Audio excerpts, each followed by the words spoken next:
In front of the goalpost, Nagi is probably going to score. And because of his ability to trap balls, pause, he will always be a reliable person to pass to. But I'm not one of those blue lock enjoyers who give in to the hype behind his goals. Nagi is in trouble. Nagi's goals are not the result of a formula that he came up with.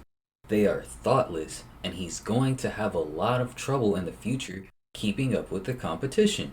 And in this video, I'm going to go over that and some other points as to why I'm concerned for his future. So if you are a Nagi fan that can't handle what I'm about to say, or you haven't read the manga to where his last match was, this is not the video for you. After getting back with his ex Reo, there was the short-lived success of an absolutely insane goal, but they lost. The problem with Nagi isn't that he isn't talented, he's just lazy and doesn't want to think for himself. And in the moments where he does, his ideas for playmaking are so elementary that they usually just get shut down. But with Reo making a majority of the decisions for him, they are going to be consistently successful players. Until Nagi gets bored.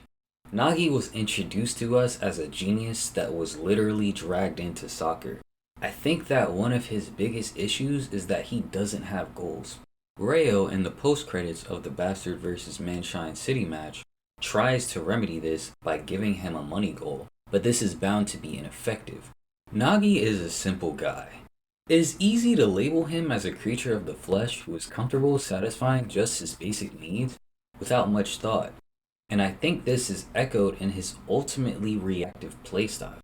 I think he ends up thriving when challenged because trapping and possession to him is necessary for his ego to survive, and as a simple person, he will do anything in his power to ensure that his ego survives because why wouldn't he? There is a reason why money doesn't cut it as a goal for Nagi. Blue Lock provides us with this idea of a passive versus an active annoyance.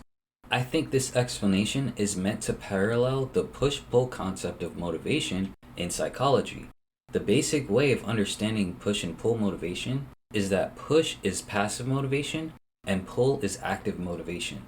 But there's a little more to the push-pull concept that will help explain why Nagi long-term is in a rough position.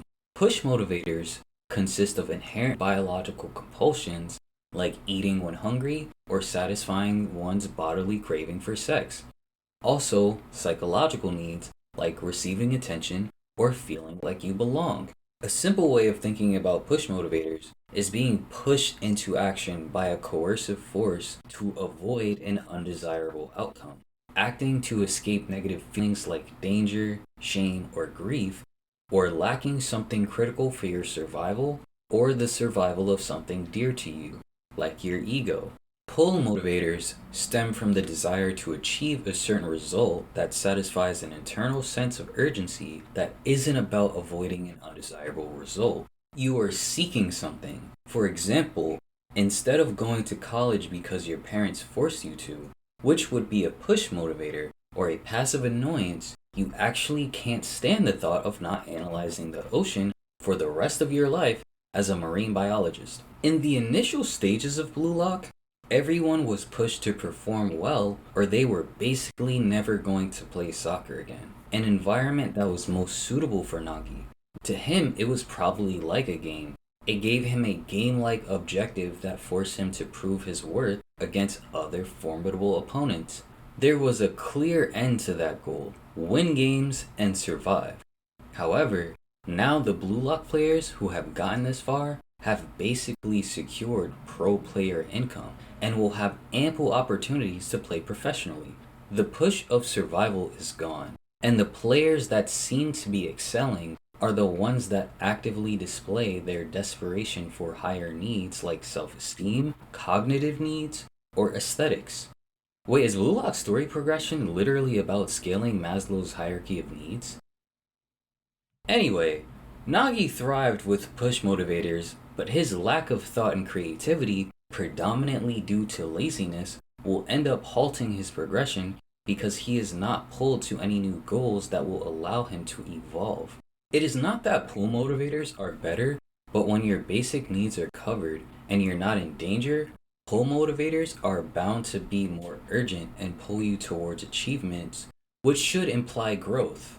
It is often barked in the Blue Lock comments that Isagi hasn't grown, and I would argue that really it's Nagi that hasn't really grown much. I tried to keep this thought to myself at first when I was originally scripting this, but after rereading and confirming how Nagi has progressed, his growth is really not all that impressive. Nagi learned to turn his back to opponents in 1v1s, and then he learned to turn back around in the Bastard versus Manshine City match. I mean, he also got ripped, but that's about it. So in an environment where everyone else around him is growing at exponential rates, he could end up being left behind. What has been hinted at in the manga for Nagi's growth is that his goals will be tied to marking an antagonist that he can dominate in a game.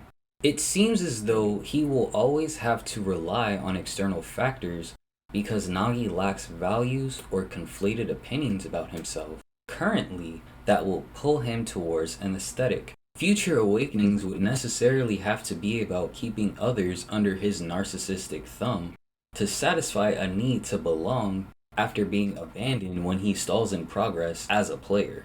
We got a whiff of this when he convinced Reo to team up with him again. Reading that scene back again, it was crazy because he actually went into a flow state to gaslight Reo. He managed to say exactly what he figured he needed to in order to convince Reo he'd change. He didn't actually change. Nagi diving into deeper flow states is also a potential. However, Nagi doesn't really have a formula for scoring still. He just scores the ball when he's in front of the goal. It's actually more probable that Reo, who I am now realizing is the victim of narcissistic manipulation, will have a much more satisfying awakening after escaping from his toxic ex. It's really a sad situation, because I think that Reo's parents have embedded his ego with a lack of self-worth that pushes him to imitate those he thinks are good players, and it's also because of this lack of self-worth that Nagi's able to pull him back in. It's easier for him to see a future as a world-renowned striker if he has Nagi versus Reo just playing by himself, it's really sad because he's actually a decent player and he developed metavision in the last game, but he only got to developing that vision for the sake of his toxic ex, Nagi. But now I want to know, was this video toxic? Am I being too harsh on Nagi as a character while trying to sound smart, or am I actually making sense? Let me know what you think in the comments, or don't. I'm not trying to push you or anything, but you know you like this video if you got this far, so... What? My subscribers won't let me be alone? Yippee! Guys, thanks so much for supporting my previous video and showing it love and supporting my channel. I'm grateful for those of y'all off rip that decided to put me in your subscription roster. Truly, it means a lot. Also, if you're curious about Example-Kun, let me know because I'm really down bad for more excuses to go into Blender. I hope you enjoyed this video. I'll see you guys next time.